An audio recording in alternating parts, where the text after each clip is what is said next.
याजक, संदेष्टे, मेंढपाळ, सरदार, तर काही राजे होऊन गेले. त्यांच्या प्रत्येकाच्या जीवनाच्या द्वारे, कृतीद्वारे किंवा त्यांच्या कार्याद्वारे किंवा त्यांच्या स्वभाव गुणामुळे आजही आम्हाला खूप शिकायला मिळतं, उत्तेजन मिळतं, मार्गदर्शनही मिळतं. उदाहरणार्थ नोहाच्या बाबत जर आपण पाहिलं, त्या काळात मनुष्याची दुष्टाई फार झालेली होती. परमेश्वराला मानवास उत्पन्न केल्याचा खेद झाला होता, पण नोहावर देवाची कृपादृष्टी होती. त्या काळातील लोकांमध्ये तो अतिशय नीतिमान, सात्विक व देवाबरोबर चालणारा होता. त्याला देवाने तारू बनवण्यास सांगितले असता त्याने काहीही नकार न देता, कुठलेही आडेवेडे न घेता, काहीच माहीत नसताना सुद्धा परमेश्वराच्या सांगण्याप्रमाणे तारू तयार केलं. तारूची लांबी, रुंदी, उंची, खोली, त्याचप्रमाणे सर्व प्राण्यांसाठी राहण्याची सोय त्याने आतमध्ये केली. आणि हे करत असताना लोकांकडून त्याला खूप निंदा सहन करावी लागली, टिंगल झाली त्याची, त्याला लोक थट्टा करू लागले, परंतु त्याने ते चुपचाप सहन केलं. परंतु त्याने परमेश्वराने सांगितल्याप्रमाणे केलं आणि त्या देवाची आज्ञा पाळल्यामुळे त्याला अंततः तो आणि त्याचं कुटुंब या महाप्रलयामध्ये वाचलेलं आहे. केवळ 8 जण बचावलेले आहे. अब्राहमाच्या जीवनाकडे जरी आपण पाहिलं तर त्याचं जीवन सुद्धा एक स्पिरिच्युअल पिलग्रिम किंवा एक आत्मिक प्रवासी, त्याला पुढे विश्वासाचा पिता म्हणू लागले, देवाचा मित्र म्हणू लागले. तो सुद्धा त्याला काहीही माहीत नसताना परमेश्वराने सांगितलेल्या देशी तो निघून गेला. पुढे तो राष्ट्र समूहाचा जनक झाला. त्याच्या जीवनामध्ये परमेश्वराने अशक्य ते शक्य करून दाखवलं आणि म्हातारपणामध्ये त्याला पुत्र दिला. देवासोबत लोटासाठी त्याने सदोम आणि गमोराच्या नाशाबाबत तिथे सुंदरपणाने मध्यस्थी केलेली आहे. इंटरसेशन, एक मध्यस्थी करणारा देवाचा सेवक. याकोबाविषयी आपण पाहिलं तर देवाशी झगडणारा, देवाचे मुख पाहण्यास रात्रभर झोंबी करणारा आणि आशीर्वाद मिळवणारा असा पुढे त्याला इस्रायल हे नाव मिळालं, जो इस्रायलच्या 12 वंशाचा पिता झाला. योसेफाचं जीवन जर आपण निरखून पाहिलं तर त्याचं जीवन प्रभू येशू ख्रिस्ताच्या जीवनाशी मिळणारं जीवन आहे. त्याने एक उत्तम असं जीवन तो जगलेला आहे. कितीतरी कठीण कष्ट, दुःख, मृत्यूच्या दाढेमध्ये सुद्धा त्याने परमेश्वराला सोडलं नाही. परमेश्वराने त्याला दान दिलं, स्वप्नदर्शी, स्वप्न सांगणं, स्वप्नाचा अर्थ सांगणं, हे दान देवाकडून त्याला प्राप्त झाले आणि तो सदा पापापासून दूर राहिला. शत्रू समान असलेल्या बंधूंवर सुद्धा त्याने प्रीती केली, त्यांना क्षमा केली आणि वाईट अशा त्या बंधूंवर त्याने चांगुलपणाने विजय मिळवला. प्रभू येशू ख्रिस्ताच्या जीवनाशी त्याचं जीवन तुलना करण्यायोग्य आहे. त्याचप्रमाणे मोशे, इयोब, दानियल आणि पवित्र शास्त्रातील कित्येक स्त्रिया, रूथ, राहाब, एस्तेर, नवीन करारामध्ये स्टेफन, पौल, शौल, तिमोथेय, या सर्वांच्या जीवनामधून आजही आम्हाला प्रियांनो काय ना काय शिकायला मिळत आहे. आमच्या रोजच्या दैनंदिन जीवनामध्येच आम्हाला काही पाहायला मिळत आहे. आणि म्हणून आज एक छोटस जीवन चरित्र आपण पाहणार आहोत. ते म्हणजे शमूएल. शमूएल बाळाविषयी आपण थोडक्यात पाहणार आहोत. आणि हा शमूएल आपल्याला माहित आहे पुढे खूप मोठा असा प्रोफेट झाला, प्रिस्ट झाला, जज झाला. एक इस्रायलाचा महान संदेष्टा, इस्रायलाचा महान याजक, इस्रायलाचा महान शास्त्र झाला. इफ्राईम वंशाचा एलकाना व त्याची पत्नी हन्ना यांचा पुत्र शमूएल. पहिले शमूएल याचा पहिला अध्याय आणि 19 आणि 20 या वचनामध्ये आपल्याला ते दिसून येतं. शमूएल या शब्दाचा अर्थ परमेश्वराचे नाव किंवा त्याचे नाव. सॅम्युएल हा शब्द हिब्रू शब्द आहे आणि त्याचा अर्थ असा सुद्धा आहे, गॉड हॅज हर्ड. देव ऐकणारा आहे, देवाचे नाव. आणि हे नाव हन्नाने त्याच्या मुलाला दिलं. ते तिला पुत्र होत नव्हता. तुम्हाला माहित आहे त्याचं वर्णन पहिल्या शमूएल याच्या पहिल्या 2 अध्यायामध्ये आम्हाला याची सर्व कथा ऐकायला मिळते, वाचायला मिळते. आणि त्यामध्ये असं दिसून येतं की ती अपत्यहीन होती आणि ती खूप खिन्न असे आणि ती कुडत असे, रडत असे, उपाशी राही. परंतु परमेश्वराकडे रडून रडून प्रार्थना करून ती अपत्यासाठी याचना करत होती आणि देवाने तिची प्रार्थना ऐकली.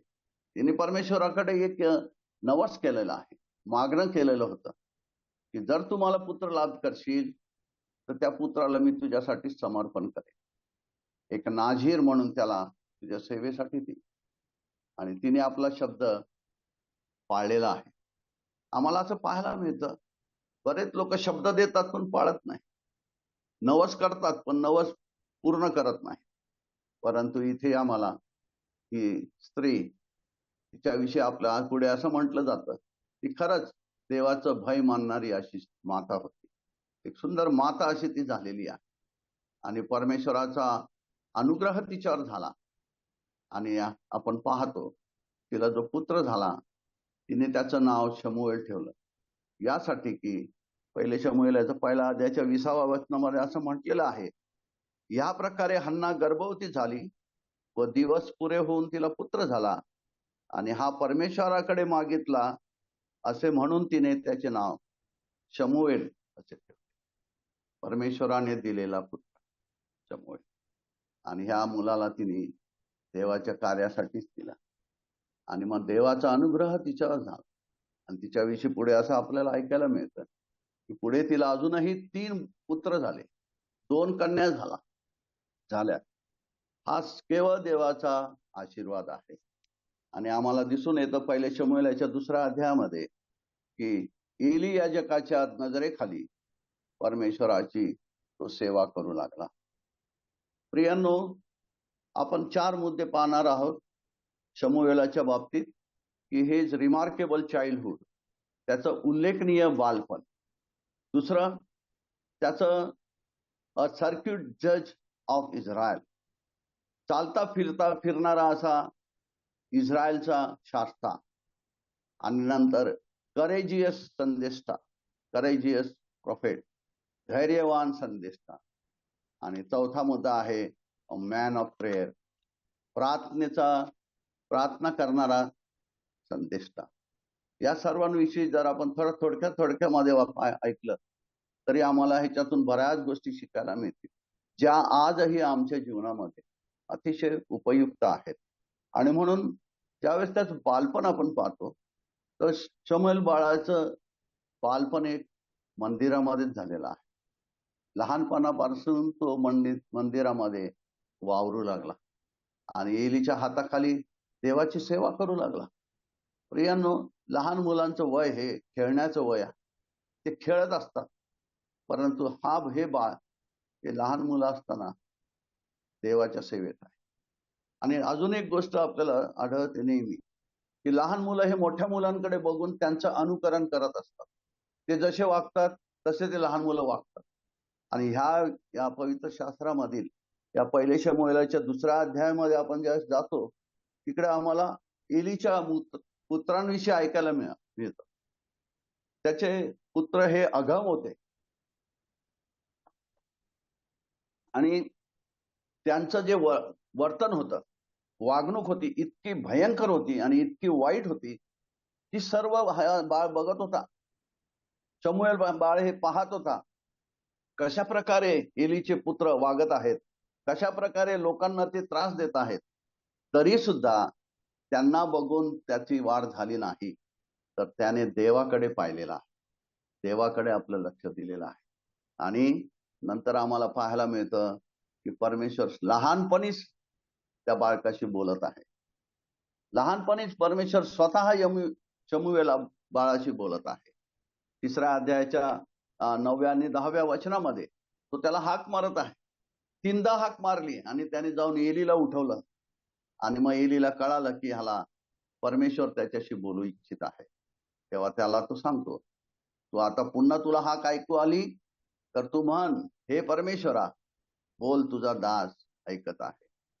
आणि मग आपण पाहतो परमेश्वराने हाक मारतात तो अगदी नम्रतेने अदबीने परमेश्वराला म्हणत आहे की हे परमेश्वरा बोल, तुझा दास ऐकत आहे. आणि हे लहान बाळ शमूएल लहानपणापासून ते म्हातारपण होऊपर्यंत परमेश्वराचं ऐकतच होता. त्याच्या जीवनामधून आता आपण पुढे जाणार आहोत तर त्याच्या जीवनात अशा सुंदर गोष्टी घडलेल्या आहेत, परंतु त्याने कधीही देवाचं ऐकणं कधी सोडलं नाही. देवाच्या आज्ञा कधी मोडल्या नाही आणि कधी स्वतःच्या मनाने तो वागलेला नाही. ते वचन मी वाचतो, 3रा अध्याय आणि 19वं वचन. शमूएल वाढत गेला, परमेश्वर त्याच्या समागमे असे व त्याचे कोणतेही वचन त्याने वाया जाऊ दिले नाही. पहा, हा वाढत असताना परमेश्वराच्याकडून ज्या ज्या परमेश्वराची इच्छा त्याला कळत होती ती त्याने कधी सोडली नाही. आणि आम्हाला पाहायला मिळतं मग त्याच्याविषयी अशी साक्ष आहे. लोक त्याच्याविषयी म्हणत आहेत त्याच वचनामध्ये 20व्या वचनात 3ऱ्या अध्यायाच्या 20व्या वचनात दानापासून बैरशेबापर्यंत सर्व इस्रायली लोकांना हे विदित झाले की शमूएल हा परमेश्वराचा संदेष्टा व्हायचा ठरला आहे. तो संदेष्टा होणार आहे याची ओळख लोकांना त्याच्या लहानपणीच कळाली. आणि केवळ काही थोडक्या लोकांना नव्हे तर दानापासून बैरशेबापर्यंत राहणाऱ्या सर्व इस्रायली लोकांना हे विदित झालं. प्रियांनो, किती सुंदर साक्ष आहे. लोक त्याला ओळखू लागले की हा देवाचा संदेष्टा आहे, हा देवाचा याजक आहे. नंतर आपल्याला दुसरं पाहा, देवाकडूनही त्याच्याविषयी साक्ष आहे. परमेश्वर सुद्धा त्याच्याविषयी म्हणत आहे.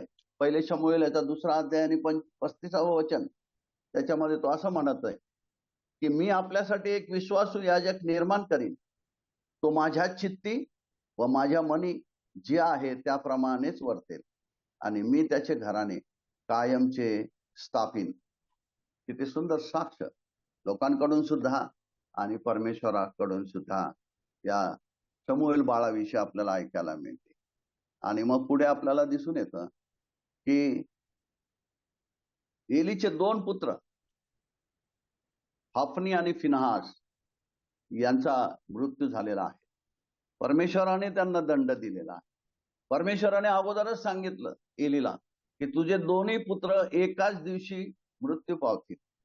पण त्या दिवशी आम्हाला पुढे दिसतं की एका दिवशी 2 नव्हे 3 मृत्यू झालेले आहेत. आणि 3रा मृत्यू आहे तो एलीचा मृत्यू आहे. कारण एलीला परमेश्वराच्या कोशाविषयी जास्त काळजी होती. आपल्या पुत्रांपेक्षा परमेश्वराचा कोश हा, याबाबत त्यांनी ज्यावेळेस ती बातमी ऐकली तेव्हा तो लगेच मान खाली टाकून मृत्यू पावलेला. अशा प्रकारे एका दिवशी 3 मृत्यू झाले.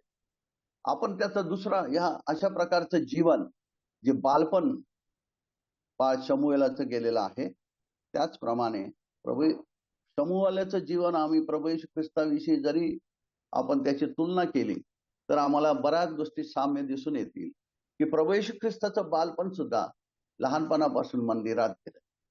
तो देवाच्या वचनामध्ये वाढत होता, देवाचं ऐकत होता, परमेश्वर प्रीत्याचं वाणी तो ऐकत असे आणि त्याच्याशी तो बोलत असे. आणि ते सुद्धा आम्हाला शमूएल बाळ सुद्धा देवाच्या समागमात दिसत आहे.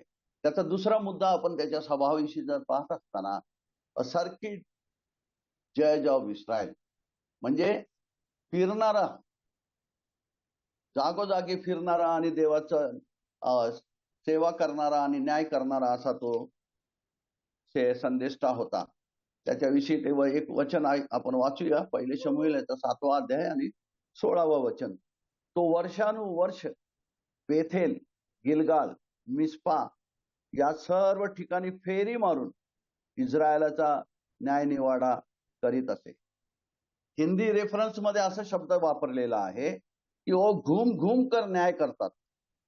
घूम घूम कर म्हणजे वेगवेगळ्या नगरोनगरी गावोगावी जाऊन लोकांचा न्याय करेल. प्रियांनो, प्रभू येशू ख्रिस्ताचा स्वभाव जर आपण पाहिला, त्याचं जीवन जर पाहिलं, तो सुद्धा घरोघरी गावोगावी जात असे, लोकांना सुवार्ता सांगत असे, लोकांना आरोग्य देत असे, चमत्कार करत असे. अशा प्रकारे तो सुवार्थेचं कार्य प्रभू येशू ख्रिस्ताचं पण आम्हाला दिसून येतं. आणि पुढे आपण एक स्वभाव त्याचा पाहूया की तो अतिशय धैर्यवान असा संदेष्टा होता. Courageous prophet. शमूएल न घाबरता देवाचा संदेश किंवा निरोप देत असे. इस्रायलचा महान राजा, जो प्रथम राजा शौल, त्याला त्याने काय अभिषेक त्यानेच केलेला होता. पण त्याने एक चूक केलेली आहे. हे याजकाचं काम होतं. धूप जाळणं, होम बली करणं, शांत्यार्पण करणं हे याजकाचं काम आहे.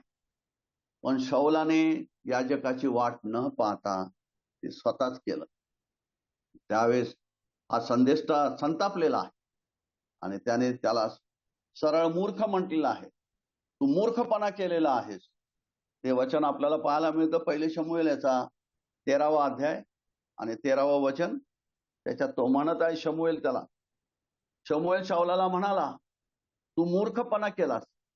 तुझा देव परमेश्वर याने तुला केलेली आज्ञा तू मानली नाही. मानली असतीस तर परमेश्वराने इस्रायलवर तुझे राज्य निरंतर स्थापन केले असते. पण तू परमेश्वराची आज्ञा मोडलीस आणि म्हणून तुझं राज्य आता काढून घेण्यात आलं आणि तुझ्या शेजारच्याला ते राज्य दिलं जाणार आहे. दुसरी एक चूक त्याने शौलाने केली आणि ती सुद्धा त्याने दाखवून दिली. शौलाकडे राजाच्या समोर जाऊन हा संदेष्टा म्हणत आहे पहिले शमूएलाच्या 15वा अध्यायामध्ये आणि 3ऱ्या वचनामध्ये की आता जाऊन अमालेकास मार दे, त्याच्या सर्व स्वांचा विध्वंस कर, त्यांची काही गाय करू नको, त्यांची पुरुष स्त्रिया अर्भके तान्य बाळे बैल मेंढरे उंट गाढवे या सर्वांचा संहार कर आणि आगाग राजा याला जिवंत सोडू नकोस. परंतु आम्हाला इथे आढळून येतं शौल काय करत आहे, चांगली चांगली गुरे ढोरे आणि संपत्ती जपून ठेवत आहे आणि त्या राजाला जिवंत ठेवतो आणि ही अशा प्रकारे तो देवाची आज्ञा मोडतो हे सुद्धा दाखवून देतो. शमूएल संदेष्टा ही गोष्ट त्याच्या निदर्शनात आणून स्पष्टपणे सांगत आहे. तिसरा स्वभाव आपण त्याचा पाहूया. त्याच्यामध्ये आपल्याला असं दिसून येईल, he was a man of prayer. शमूएल संदेष्टा हा नेहमी प्रार्थना करण्यासाठी तत्पर असे. शमूएल नेहमीच प्रार्थना करायचा. बलिष्ठांच्या हातून सोडवण्यासाठी लोकांनी त्याला विनंती केली तेव्हा त्याने सांगितलं, मिस्पामध्ये सर्वांना एकत्र करा आणि मी तुमच्यासाठी परमेश्वराची प्रार्थना करेन. पहिले शमूएल याचा 7वा अध्याय 5वं वचन आहे. पहिले शमूएल याचा 8वा अध्याय 6व्या वचनामध्ये आपल्याला असं दिसून येतं की आमचा न्यायनिवाडा करण्यास आम्हाला एक राजा द्या असे ते म्हणाले. त्यामुळे शमूएलाला खूप वाईट वाटले. मग शमूएलाने परमेश्वराची प्रार्थना केली. पहा कशा प्रत्येक प्रसंगी आम्हाला दिसून येतं की शमूएल हा प्रार्थना करत आहे.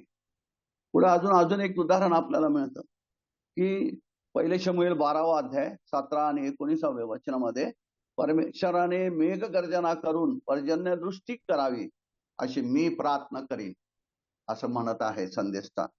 पुढे अजून तो म्हणत आहे की